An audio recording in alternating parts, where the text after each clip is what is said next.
నేర్పించడం జరిగింది. ఆ విధంగా పార్టీ సంబంధించిన జిల్లా అధ్యక్షుడు పరశురామరాజు గారు అలాగే ఇతర పెద్దలందరూ కూడా ఈ కార్యక్రమంలో పాల్గొనడం జరిగింది.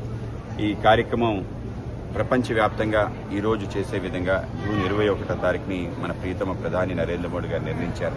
ప్రపంచం అంతా యోగవంతంగా ఉండాలి, యోగ్యవంతంగా మారాలి అనే ఆలోచనతోనే ఈ యొక్క ఆలోచన ముందుకు తీసుకురావడం జరిగింది. మొత్తం ఏదైతే చైతన్యం నీలో ఉందో ఆ చైతన్యం ప్రపంచంలో ఉందో ఆ ప్రపంచంలో ఉండే చైతన్యాన్ని తెలుసుకోవడం కోసమే ఈ యొక్క యోగా అనే కార్యక్రమాన్ని తీసుకోవడం జరిగింది. రెండు మనసులు కలవటమే యోగా. రెండు మనసులతో పాటు అన్నిటితో కలవటం అనేదే యోగా.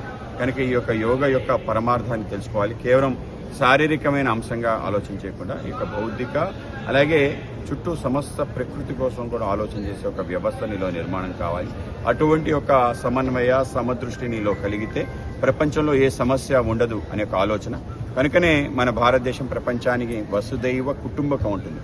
ఆ విధంగా వసుదైవ కుటుంబం యొక్క ఆలోచన ఇది. ఆ విధమైన ఒక ఆలోచనలు మనం కలిగితే మనం ప్రపంచాన్ని అంతా ముందుకు తీసుకెళ్తాం. కనుకనే నరేంద్ర మోడీ గారు G20 సంబంధించిన సమ్మిట్కి చైర్మన్షిప్ ఇస్తే ఆయన దాని లోగోని వసుదైవ కుటుంబంగా మార్చడంతో పాటు G20 యొక్క ఉద్దేశం ఏదైతే ఉందో దాని గోల్ ఆఫ్ G20 ఆయన చెప్పడం జరిగింది. 1 ఎర్త్ 1 ఫ్యామిలీ 1 ఫ్యూచర్ అని చెప్పి ఒక నినాదం ఇచ్చారు. ఆ విధంగా మనదందరిది ఒకటే కుటుంబం, మనందరి యొక్క భవిష్యత్తు ఒకటే, మొత్తం యొక్క భూగోళం అంతా ఒకటి అనే ఒక అభిప్రాయం మనలో కలిగితే ప్రపంచంలో మనని ఎదిరించి ముందుకు తీసుకెళ్లే శక్తి ఉండదు. కనుక మన భూమిని కాపాడుకుంటూ మన ప్రపంచాన్ని కాపాడుకుంటూ ముందుకెళ్లి పక్కవాడితో నువ్వు ఉండగలిగే సంబంధం ఏదైతుందో ఆ సంబంధాన్ని మరింత మెరుగుపరుచుకోవాలి అనే ఆలోచన. కనుక ఇంత ఆలోచనతోనే ఒక అంతర్జాతీయ యోగా దినోత్సవం చేసుకోవడం జరిగింది. ఆంధ్రప్రదేశ్లో మన రాష్ట్ర ముఖ్యమంత్రి చంద్రబాబు నాయుడు గారు యోగా ఆంధ్రగా మార్చడం జరిగింది. ఆ విధంగా కేవలం నామకహ పేరు పెట్టడం కాకుండా ఆచరణలో మొత్తం